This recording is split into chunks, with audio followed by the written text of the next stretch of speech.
চলেন ইলিশ বিরিয়ানি করে ফেলি। ইলিশ মাছ নিয়ে নিলাম আর মশলা সব কেটে নিলাম। এখন ইলিশ মাছটা ছেলে কেটে নিলাম।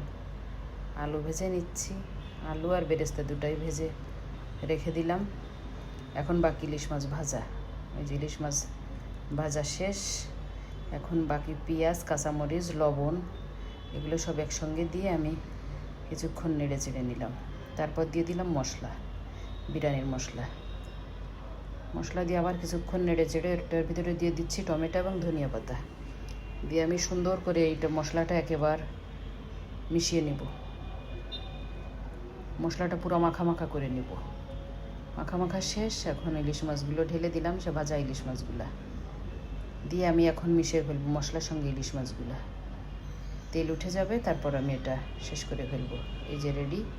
এখন আমি এই সাইড থেকে নিয়ে নিলাম বাসমতি চাউল, আর এর সাইডে পানি দিয়ে এবং পানির ভিতর লবণ দিয়ে আর বাকি যে মশলাগুলো দিতে হয় এটা দিয়ে দিলাম। আর এই সাইড থেকে চাউলটা সুন্দর করে ধুয়ে নিলাম। আমার এদিকে হাঁড়িতে পানি রেডি।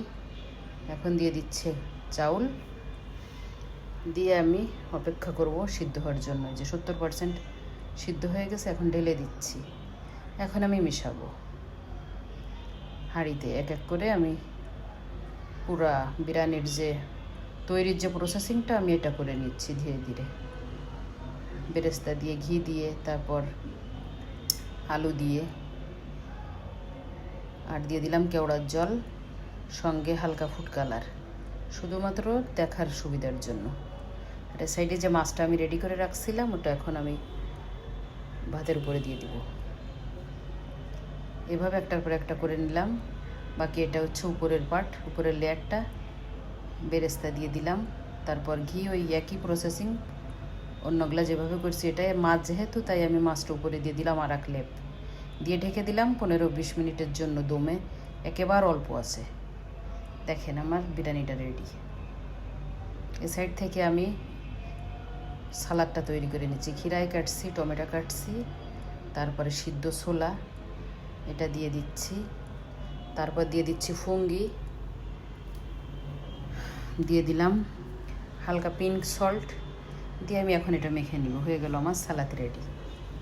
এখন এই সাইডে আমার বিরিয়ানি রেডি হয়ে গেছে, তাই আমি নিয়ে আসছি পরিবেশনের জন্য। এখন দেখেন আমার বিরিয়ানিটা কি ঝুরঝুরে হয়েছে।